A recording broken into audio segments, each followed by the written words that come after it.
And welcome back. From friends to relatives to classmates, the internet has become a great tool for people looking to reconnect. In fact, our next guests were reunited after 48 years thanks to finding each other online. And joining us this morning from New York to share their amazing story are Sherry Cabanas and Linda Bishop, along with reunion.com founder Jeff Tinsley. Thanks for joining us. Thank you for having us. Sherry and Linda, let's start with you. 48 years you were separated as mother and daughter. Tell us your story. Mom gave me to my father, and we lost each other, actually. And as a mother, Linda, what was that like? I mean, 48 years, incredible to be separated from your daughter. It was like missing a part of yourself. Mm-hmm. Every day you wonder, how is she? What is she doing? What is she like? How can I find her?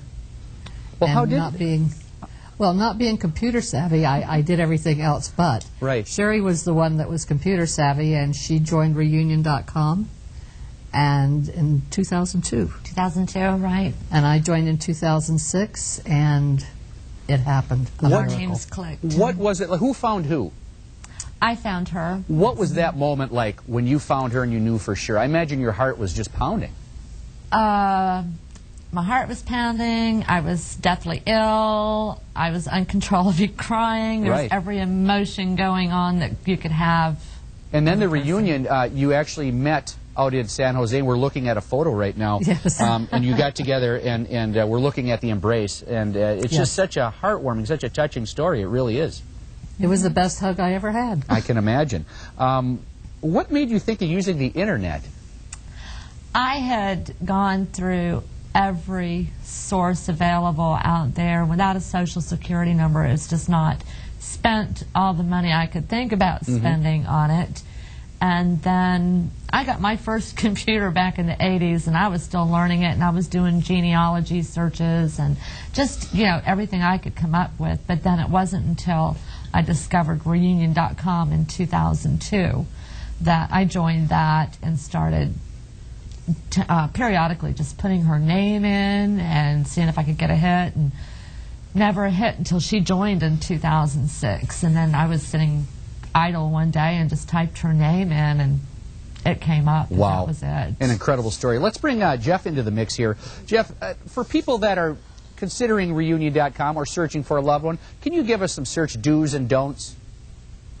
It's easier than you actually think. You just have to type in a name. You can actually just see the results right then and there. And what also has become really popular is people want to find out if anyone's searching for them. So you can actually just type in your own name, and we'll let you know if anyone's actually looking for you. It's really that easy. Well, you've got an interesting story too, Jeff. You started this whole thing because didn't you have to get a class reunion together or something?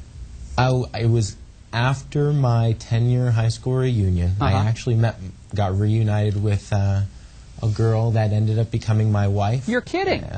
No, and it was, you know, I had such a great time at my reunion, found the love of my life, and then thought, okay, the internet provides an incredible way to get everyone reconnected with all the people they used to know. So we started the service, and it's taken off, and now, you know, we've 36 million members later. We're adding almost 1 million a month now, and we're getting stories like this that make it all worthwhile. Well, I was reading on the information preparing for the segment today that reunion.com, you get like 100 emails a month of people that are reunited.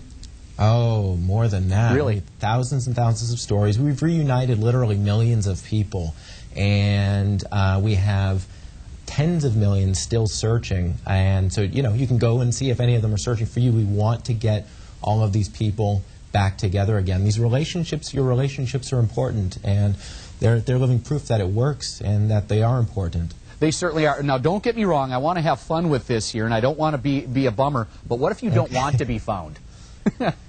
Well, don't answer. Don't answer any emails. You know, so it kind of makes sense. The question does make sense. So you can remain anonymous if you wish to. You can. You actually, and we don't reveal any of your own personal information. So you can receive a message and decide whether or not you want to respond, and they'll never actually have access to your contact information. So you're safe. Fantastic. Thank you so much for joining us. Really, really heartwarming stories, and really a treat to have you on the show this morning. Thank you, Rob. You bet. Have a great weekend. For more information about reunion.com, log on to showcaseminnesota.com and click on the Friday link.